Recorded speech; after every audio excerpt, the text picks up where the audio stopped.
ఆంధ్రప్రదేశ్ రాష్ట్ర ముఖ్యమంత్రి చంద్రబాబు నాయుడు గారు ఈ రాష్ట్రంలో రవాణా వ్యవస్థను చాలా వరకు సంస్కరించే ప్రయత్నం చేస్తున్నారు. అందులో భాగంగా గ్రీన్ టెక్నాలజీస్ వైపు ఎక్కువగా ఆసక్తి కనబరుస్తున్నారు. ముఖ్యంగా గ్రీన్ మొబిలిటీ ద్వారా కాలుష్య ఉద్గారాలను వీలైనంత తగ్గించగలమనేటువంటి ఆలోచనతో ఎలక్ట్రిక్ వెహికల్స్ని పెద్ద ఎత్తున ప్రోత్సహిస్తున్నారు. అందులో భాగంగా విశాఖలో జరుగుతున్నటువంటి సిఐఐ పార్ట్నర్షిప్ సమ్మిట్లో పలు ఎంఓయూలు కూడా జరుగుతున్నాయి. ప్రస్తుతం థండర్ ప్లస్ సంస్థ CEO రాజీవ్ గారు మనతో ఉన్నారు.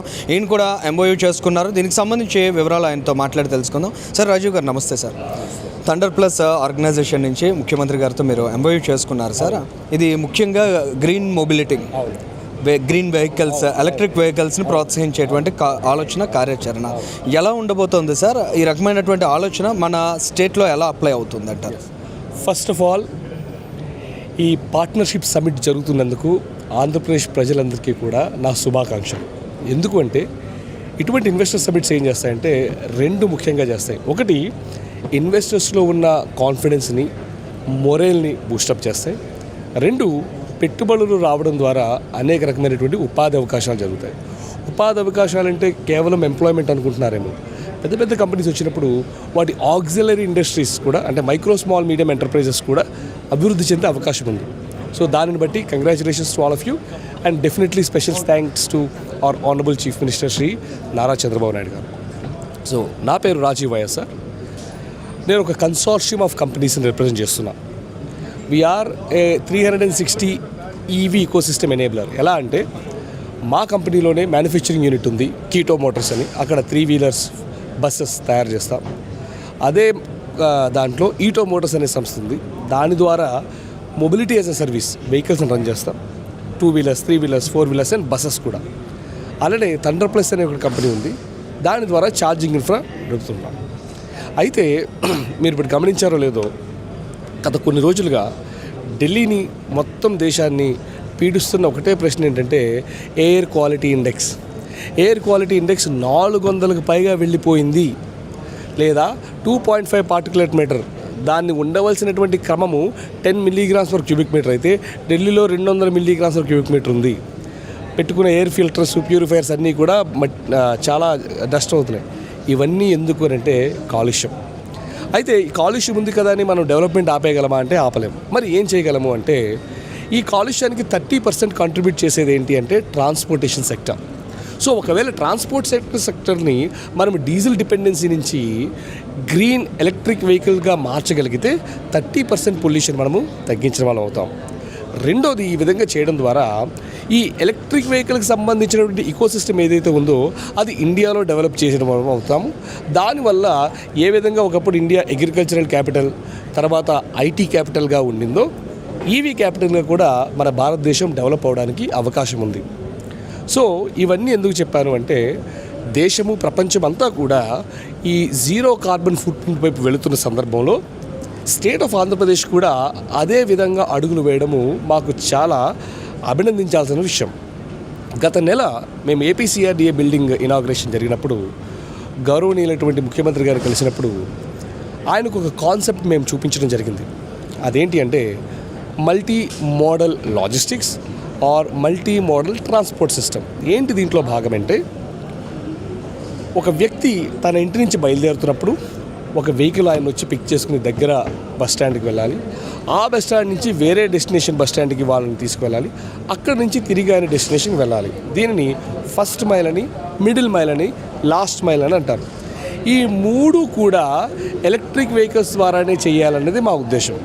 అంతేకాకుండా మళ్ళీ 3 సార్లు 3 టికెట్లు కాకుండా ఒకటే యూనిఫైడ్ టికెటింగ్ యాప్, ఒకసారి టికెట్ తీసుకుంటారు, అది కూడా డిజిటల్ టికెట్. ఇంకా ఆ స్కాన్ చేసుకుంటేనే అంత ప్రయాణం కూడా జరగచ్చు.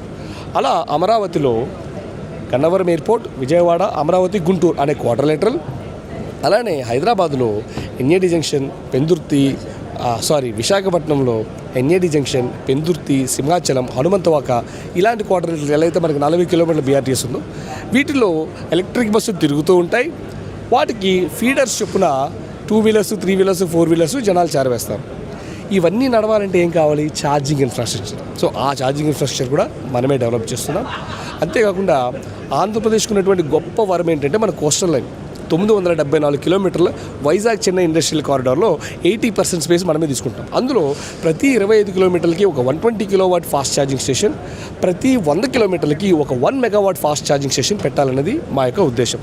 ఆల్రెడీ మా ఈటో మోటార్ సంస్థ తరఫున హైదరాబాద్ నుంచి విజయవాడ నుంచి విశాఖపట్నం బస్సెస్ అయితే నడుపుతున్నాం. విజయవాడలో ఇంచుమించు 3 మెగావాట్ ఛార్జింగ్ స్టేషన్ పెట్టి ఉన్నాం. వైజాగ్లో 240 కిలోవాట్ ఛార్జింగ్ స్టేషన్ పెట్టి ఉన్నాం. ఇంకా నల్లజర్లలో 240 కిలోవాట్, అలానే అన్నవరం, కొవ్వూరు, ఇలా అన్ని ప్లేసెస్లో కూడా మేము పెట్టుకుంటూ వస్తున్నాం. ఈ విధంగా ఇంచుమించు ఒక 500 కోట్ల వరకు పెట్టుబడి మేము పెట్టాలని, దాని ద్వారా ఒక 3,000 మందికి డైరెక్ట్ ఉపాధి, ఒక 2,000 మందికి ఇండైరెక్ట్గా ఉపాధి కల్పించాలన్నది మా యొక్క సంకల్పం. అయితే దీనిని బట్టి మమ్మల్ని ప్రోత్సహించి ఇక్కడ తీసుకొచ్చినటువంటి ముఖ్యమంత్రి గారు కానీ, నారా లోకేష్ గారు కానీ, భరత్ గారు కానీ అభినందనలు. మరొకసారి మరి ఆంధ్రప్రదేశ్ ప్రజలందరికీ శుభాకాంక్షలు. ఈ ఇన్వెస్ట్మెంట్స్ అన్నీ త్వరలోనే ఫ్రూటిఫై అయ్యి మనందరము కూడా మంచిగా ఉపాధిలో, అన్నిట్లో, జీవనోపాధిలో, అలానే జీవన ప్రమాణంలో కూడా ఒక మెట్టు ఎదిగి చక్కగా జీవించాలన్నది మా యొక్క ఆశ. Thank you so much. అంటే ఎలక్ట్రిక్ వెహికల్స్ మీద ముఖ్యమంత్రి గారికి చాలా ప్రత్యేకమైన ఫోకస్ ఉందండి. ఇప్పుడు ఆర్టీసీలో కూడా ఎలక్ట్రిక్ వెహికల్స్ని ఇంట్రడ్యూస్ చేయాలనేటువంటి ఆలోచన చేస్తున్నారు. అంటే ఈ రకమైనటువంటి ఆలోచనలు ముఖ్యంగా మన ఎన్విరాన్మెంట్కి కూడా ఎలా మేలు చేయగలుగుతాయి? అంతే కదండి. ఇప్పుడు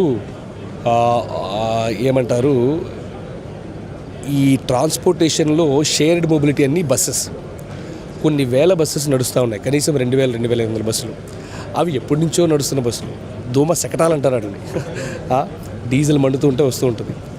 ఇమాజిన్ అవన్నీ ఎలక్ట్రిక్ వెహికల్స్లో అయితే టెయిల్ పైప్ ద్వారా వచ్చే కామన్ ఎమిషన్స్ 0 అయిపోతాయి.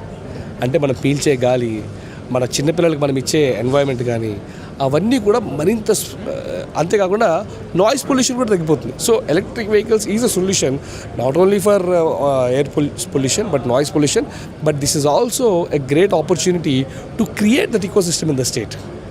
సార్, ఫైనల్గా ఇవాళ చాలామంది డెలిగేట్స్ పార్టిసిపేట్ చేస్తున్నారు. యూజువల్గా సమ్మిట్స్ అంటే చాలామంది వస్తారు, ఎంఓయూస్ కుదుర్చుకుంటారు, వెళ్ళిపోతారు అనేటువంటి అభిప్రాయాలు ఉంటాయి. కానీ ఇప్పుడు ప్రస్తుతం చంద్రబాబు గారు, లోకేష్ గారు చాలా ఫోకస్డ్గా ప్రతి ఒక్క ఎంఓయూ కూడా గ్రౌండ్ అవ్వాలి, రియాలిటీలోకి రావాలనేటువంటి ఆలోచన చేస్తున్నారు. మీ అబ్జర్వేషన్ ఏంటి సార్? మీరేం చెప్తారు దాని మీద?